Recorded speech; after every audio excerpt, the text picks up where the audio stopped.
even some teams that they've called, I'm told, as just a dump, like, we'll give you Chris Paul for free, those teams are like, we're good. So the value just is not. I think that Devin Booker should arrange to have himself kidnapped. He's a good player. He's not a lottery pick, though. No, he's not. Maybe he'll thrive in, say, a Lou Williams role. We know Lou Will can get buckets. He's done it for a lot of teams, but people don't think of him as a franchise player. It's great to see Book playing well and Phoenix playing well, but get my man out of Phoenix. It's not good for him. It's not good for his career. I feel like you got a few things off your chest here tonight. There it is. I just feel bad because the reason I live in Phoenix, they got the best fans in the world, and they deserve better. Okay. I'm done with not making the playoffs. I'm serious. It's probably my last year ever not making the playoffs. And this has been a dream season for the Phoenix Suns. Phoenix Suns, for the first time in 28 years, are going back to the NBA Finals. So, after a 10-year playoff drought, the Phoenix Suns not only find themselves with a postseason appearance, but they finally made the NBA Finals, which is the first time in franchise history since 1993. Now, of course, there does need to be some context applied in the level of success that we've seen from this Phoenix Suns team this postseason run. However, that doesn't mean that the level of success that this Suns team has seen throughout this season isn't impressive. And the reason why I say that is because the Suns, before the playoffs even began, were already overachieving. They were already proving plenty of people wrong, and quite frankly, this video was just past due. And because the success that the Suns team has achieved this year is a team effort, I've deemed it necessary to not just highlight one or two players, but instead break down how exactly we got here. Because this Phoenix team, going from a 19-win franchise to an NBA Finals appearance, is not only very impressive, but something that many people, including myself, was not anticipating. Now in this video, I'm not going to detail everything that has happened in the past 10 years out in Phoenix, mainly because I've already produced that video, and I'll leave a link to it at the end of this video so you can check it out, and it is a very interesting one. However, I will give you an abridged version just so you can understand the context and why it is impressive that this Suns team has found themselves in the NBA Finals. We begin in the mid-2000s when the Phoenix Suns were the pinnacle of innovation. At the time, the Suns were led by Steve Nash and Amari Stoudemire, and following that duo was a roster specifically tailored to maximize the potential of a Mike D'Antoni offense. And between 2005 and 2010, not only did the Suns push the imagination and open the mind of many basketball intellects to efficient basketball, but more importantly, it had led to some of the most successful seasons in franchise history. Unfortunately, that success did not translate to a championship or not even a finals appearance. And after 2010, once D'Antoni was no longer the head coach, Stoudemire decided to take his talents to New York, and Steve Nash's impact started to deteriorate largely because of age.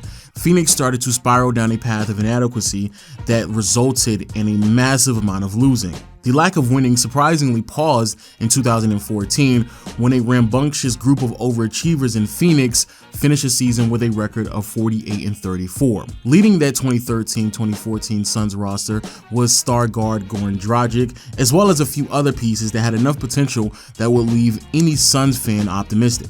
And even the front office out in Phoenix, led by general manager Ryan McDonough, attempted to add to this team by adding a young, determined Isaiah Thomas. But unfortunately, not only did this acquisition not add any success to this team, but it led to further disappointing seasons in the near future. Within a 3-year span, the Suns would not only deteriorate to a 24-win ball club, but they also fired their head coach Jeff Hornacek, and practically every important piece that participated in the 48-win 2014 season was no longer on the roster, except for Eric Bledsoe, and even he was voicing his opinion about the ball club and was clearly looking to be moved as well. Which brings us to the 2017 offseason. After a 24-58 season that was headlined with several Eric Bledsoe rumors, internal dysfunction, and a slight glimpse of hope that Devin Booker could one day become a face of the franchise, the only thing that was certain in Phoenix is that there were going to be major changes made in the near future. And unfortunately, the first major change that was made to the roster in the draft really wasn't a positive one. With the 4th overall pick in the 2017 draft class, the Phoenix Suns selected Josh Jackson, a 6'8" forward out of Kansas that's, let's just say, really hasn't worked out too much in the NBA so far. However, looking back at it, and if we were to be reasonable, the Phoenix Suns really didn't miss out on any other great prospects outside of De'Aaron Fox. So I am inclined to just give them a pass. and they were able to make up for their mistake later on in the offseason by extending TJ Warren, as well as keeping James Jones a part of the organization after he retired and hired him as a VP of basketball operations. But that is where the positivity stops. Later on in the offseason, Brandon Knight was ruled out for the remainder of the year due to a torn ACL. Rookie Davon Reed would miss 4 to 6 months due to a left meniscus injury. Head coach Earl Watson would lose his job just 3 games into the regular season. And on the same day Earl Watson was fired, Eric Bledsoe basically just dropped a tweet letting it be known very clear that he wanted no parts of this Phoenix Suns rebuild. And with that tweet went out the window any leverage that the Phoenix Suns thought that they could have entering any trade conversations with Eric Bledsoe. And because of this, once Bledsoe was finally traded to the Bucks, in return the Suns received Greg Monroe and a late first-round pick. The Suns would finish the regular season with a record of 21-61, and more specifically, in the last 29 games of the regular season, the Suns were only able to go home with 3 wins. The only 3 positive takeaways of this year is that Devin Booker continued to show star potential, the Suns eventually found themselves a new head coach, and for the first time in franchise history, the Suns were finally awarded the first overall pick, which honestly could not be better timing. Entering the 2018 draft, this class featured a plethora of very talented young prospects, from a young Luka Doncic that already showed all-time great potential to ACC Player of the Year Marvin Bagley. But with the first overall pick, the Phoenix Suns went a different direction and selected 6'11" big man out of Arizona, DeAndre Ayton. Now, to be 100% transparent, DeAndre Ayton was a great selection for the Phoenix Suns. Not only was his talent and skills so elite that he was already drawing comparisons to all-time great big men such as Joel Embiid and David Robinson, but possibly more importantly, Ayton was a perfect fit for a Suns team that desperately needed some presence inside. But of course, the selection had its fair share of criticism, with Luka Doncic still available on the board and many experts believing that Doncic had the potential to be the next all-time great star in the NBA. The age-old question of should you draft talent over fit was certainly highlighted throughout the entire draft as well as the days following. And the way that the Suns started the 2018-2019 regular season certainly didn't favor the selection of Ayton over Doncic. But before I get too ahead of myself, there was another addition that was made during draft night that went under the radar for many people. With the 16th overall pick, the Phoenix Suns selected Zaire Smith, but traded him as well as a future first-round pick to the Philadelphia 76ers, and in return, they received the 10th overall selection, which turned out to be 6'6" guard out of Villanova, Mikal Bridges. Mikal Bridges entered the NBA not really being dominant in one area of basketball. Because of this, for many fans, it was really hard to identify the type of role that he would play on any team. However, if you watch Mikal in Villanova, his ability to be a jack of all trades was actually positive. His upside defensively made it possible for him to defend multiple positions, and as long as he was able to be a consistent three-point shooter, picking up a young, athletic 3-and-D player is a really good addition in today's league.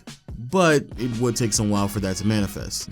After the first 28 games in the 2018-2019 season, the Phoenix Suns had a record of 4-24 and eventually finished the season with only 19 games in their win column, making it the second worst record in franchise history, as well as one of the worst teams in the modern NBA.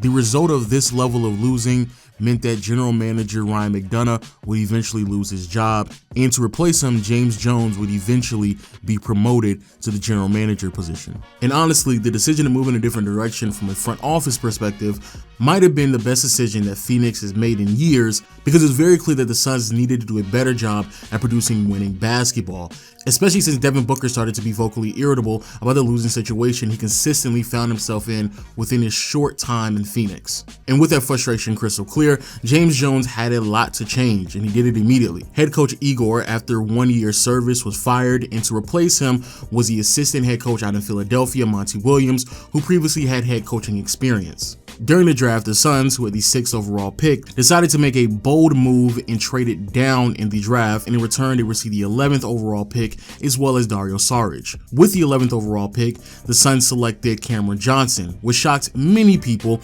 mainly because most experts believe that Cameron Johnson was not good enough to be selected with a lottery pick. Later on in the offseason, the Suns would sign Ricky Rubio and bring back Kelly Oubre, but of course everything wasn't perfect. Earlier in the offseason, for whatever reason, the Phoenix Suns traded TJ Warren to the Indiana Pacers, which was a part of a 3-team trade, and the only thing that the Suns received in return was cash consideration. And also, right before the season began, unfortunately, DeAndre Ayton, who was preparing for his sophomore season, failed a drug test, so he was suspended for the first 25 games of the regular season.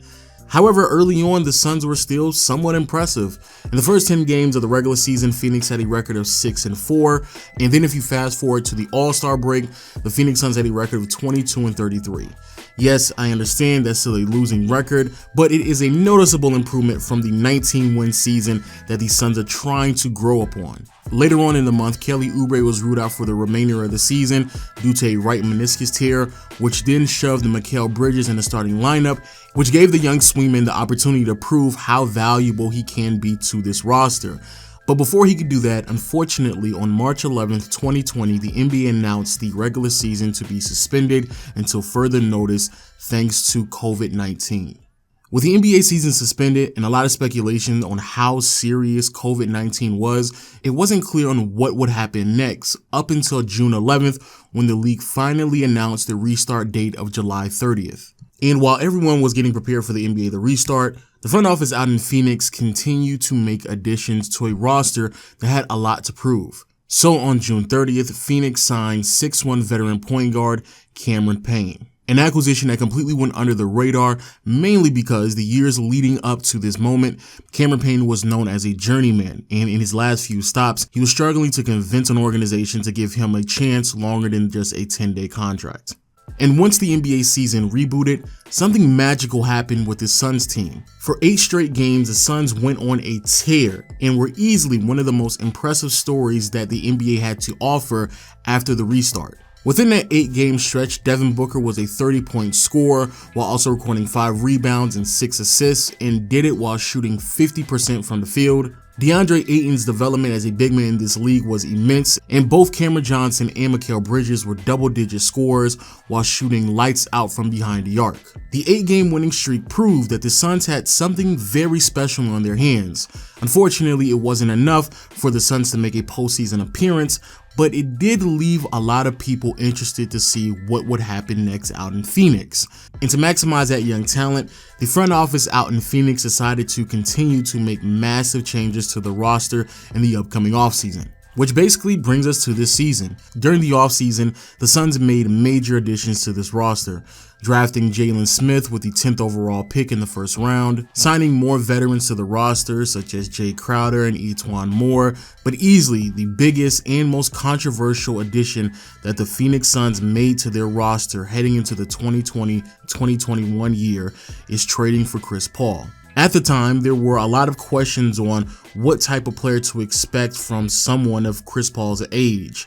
Injuries have been a problem throughout his career, and tying up north of $40 million, virtually losing any financial flexibility that you would want to have with a young roster, might not be worth it if Chris Paul is just going to leave in a year or two, which were many people's thoughts at the time, since no one really thought that the Suns were going to compete for a championship. But the Suns quickly surprised everyone. In the first 10 games of the regular season, the Suns had a 7-3 record. After 25 games, a 16-9 record. And after 35 games, right at the All-Star break, the Suns had a record of 24-11, making it one of the best records in the NBA. Both Devin Booker and Chris Paul were made All-Stars, and the conversation around the NBA community about the Phoenix Suns went from this young, inexperienced roster to a team that legitimately might make a deep postseason run. By the end of the season, the Suns finished with a top 5 offense, a top 10 defense, but more importantly, the Phoenix Suns finished the regular season with a record of 51-21, making it the second best record in the NBA, which more or less brings us to where we are today. Again, granted, there are several contexts to how we got here with the Suns. In the first round, they beat a Los Angeles Lakers team that did not have Anthony Davis present throughout the entire series, and even when he was there, he alongside LeBron James were both injured and were not playing 100%. In the second round, the Suns matched up and beat a Nuggets team that, even though did feature an MVP in Nikola Jokic, but unfortunately did not feature their starting star guard in Jamal Murray. And finally, in the conference finals, Phoenix matched up with a Clippers team that that did not have Kawhi Leonard available. Now personally, I am not going to be ignorant on the possibility that the Phoenix Suns benefited significantly from these teams dealing with major injuries to major players on their roster. And because of that, I thoroughly understand where the skeptics come from. But even with me acknowledging those factors, honestly, it doesn't matter if the Suns win or lose the NBA Finals or if they were knocked out in the first round of the playoffs, because no one saw this coming. No one thought the Suns would be this good. Few people thought Chris Paul would be this impactful this long into his career. Even a smaller amount of people thought that Devin Booker could be a franchise star that could lead a team to a championship. And I would argue that even fewer people thought that the role players surrounding that duo would be this impactful this early on within their short time in Phoenix. And because this Suns team has exceeded expectations by such a wide margin, as well as the fact that the Suns are just a really good team. I mean, we have to admit, I know many people want to belittle what this team has accomplished, but just statistically speaking, look at the numbers that they put up. Again, this is a very, very impressive team. And because of that as well, I personally have no problem whatsoever giving this Suns team the benefit of the doubt because they earned it. Any team going from a 19-win season to the second seed in the Western Conference to the NBA Finals does not happen coincidentally. And with that being said, please let me know if you enjoyed the video in the comment section below. Also on the screen is the other Suns timeline video where they went from the mid-2000 Phoenix Suns that were title contenders to the 19-win team in a little bit more details than I gave in this video. Also, make sure you hit the subscribe button and notification bell in the comment section below, and I'll see you all next time. Peace.